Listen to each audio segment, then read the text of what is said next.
17 रमज़ान, जुमे का दिन, बदर का मैदान।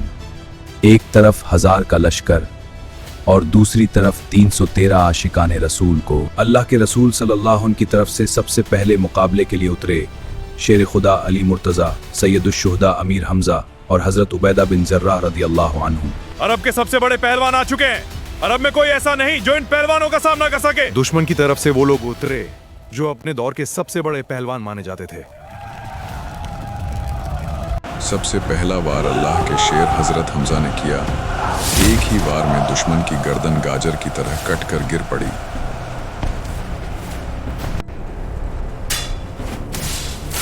आज तुम्हारा अंत है। मौत से डरना मोमिन का काम नहीं। जख्मी होने के बावजूद हजरत उबैदा रजी अल्लाह अन्हु ने पलटकर ऐसा वार किया कि दुश्मन जमीन पर ढेर हो गया। हक की राह में तलवार उठी है, अब जीत सिर्फ अल्लाह की होगी। सहाबा के दिलों से डर निकल चुका था। अब हर तरफ सिर्फ एक ही आवाज गूंज रही थी।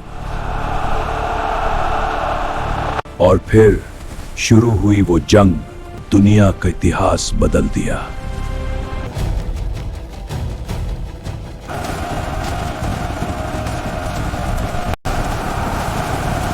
और दूसरी तरफ दुश्मन की फौज जंग के लिए बेताब हो रही थी। इंतजार किस बात का है? आज फैसला कर दो, या तो हम रहेंगे या वो।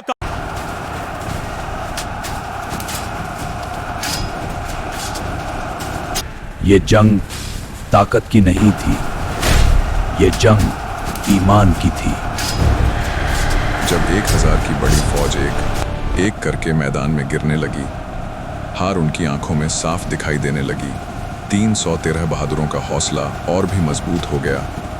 हर तरफ तलवारों की गूंज और नारों की आवाज फैल गई। दुश्मन के हजारों सैनिक डरकर मैदान छोड़कर भागने लगे। घोड़े बेकाबू होकर रेत में दौड़ने लगे और जंग का मैदान जीत की आवाजों से गूंज उठा। अल्लाहू अकबर, अल्लाहू अकबर।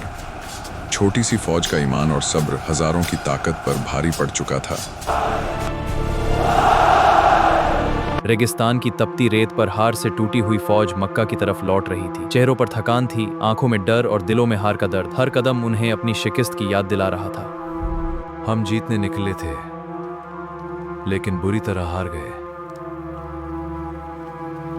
हम जीतने निकले थे, लेकिन बुरी तरह हार गए। हमारे कई साथी मैदान में मारे गए। अब मक्का वालों को क्या जवाब देंगे? मैंने ऐसा मंजर कभी नहीं देखा।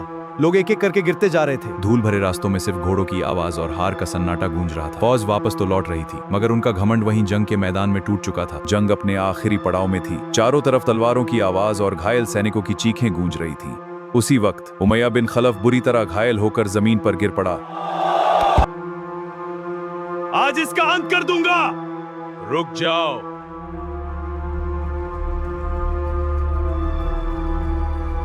मैदान में कुछ पल के लिए सन्नाटा छा गया। सबकी नजरें नबी साल की तरफ उठ गईं। बिलाल कहाँ है? बिलाल को बुलाओ।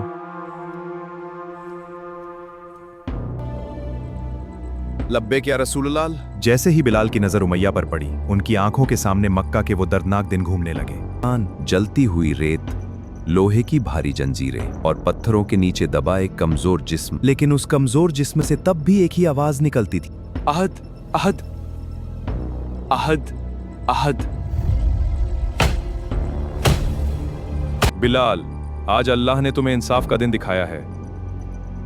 आज हर जुल्म का हिसाब होगा।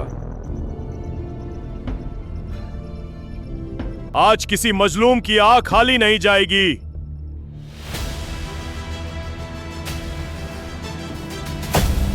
वही उमैया जो कभी बिलाल को कमजोर समझता था, आज उसी बिलाल के हाथों अपने अंजाम तक पहुंच चुका था।